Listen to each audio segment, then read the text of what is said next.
শারদোৎসবের আগমনী বার্তায় উন্মুখ বঙ্গ জনতা। সেই আগমনী সুরেই তাল মিলিয়ে সোমবার খুঁটি পুজোর মাধ্যমে সূচনা হলো পাণ্ডাপাড়া পাঁকাপুল সার্বজনীন দুর্গাপূজার আনুষ্ঠানিক প্রস্তুতির। এদিন সকাল থেকেই উৎসবের আবহে জমে ওঠে জলপাইগুড়ি শহরের পাণ্ডাপাড়া বউবাজার সংলগ্ন মণ্ডপ চত্বর।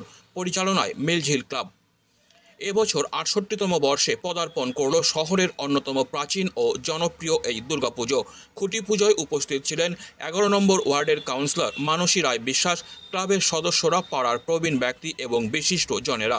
ঐতিহ্য মেনে মন্ত্রপাঠ ও পূজা অর্চনার মধ্য দিয়ে শুরু হয় পুজোর আনুষ্ঠানিক যাত্রা। বৃষ্টি সত্ত্বেও এলাকা জুড়ে ছিল চোখে পড়ার মতো উৎসাহ। পুজো কমিটির সম্পাদক দীপঙ্কর ঘোষ জানান, এই দুর্গাপূজা শুধু উৎসব নয়, এটি আমাদের সামাজিক দায়বদ্ধতারও একটি বহিঃপ্রকাশ। প্রতি বছরের মতো এবারও সমাজ সেবামূলক নানা কর্মসূচি গ্রহণ করা হয়েছে।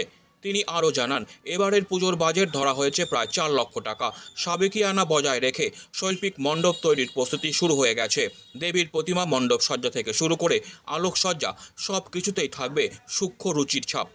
এবার আমাদের খুঁটি পূজা হলো আজকের দিনে ৬৮তম বর্ষ আমাদের।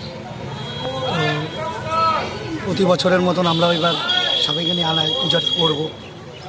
আমাদের মেন উদ্দেশ্য পুজোটা ঠিক করা, তারপরে আমাদের চিন্তা ভাবনা এখনও হয়নি যে কী করব, তবে আমরা ভালো কিছু করার একটা চিন্তা ভাবনা আমাদের আছে। কত বাজেট পুজোর দিন সামাজিক কী অনুষ্ঠান হবে, কী বিষয় যদি বলেন? আমাদের কিছু তো রীতিনীতি আছেই এবং সমাজে কিছু কাজ আমরা করি, তবে আমাদের ৩.৫-৪ লাখ টাকা বাজেট আছে।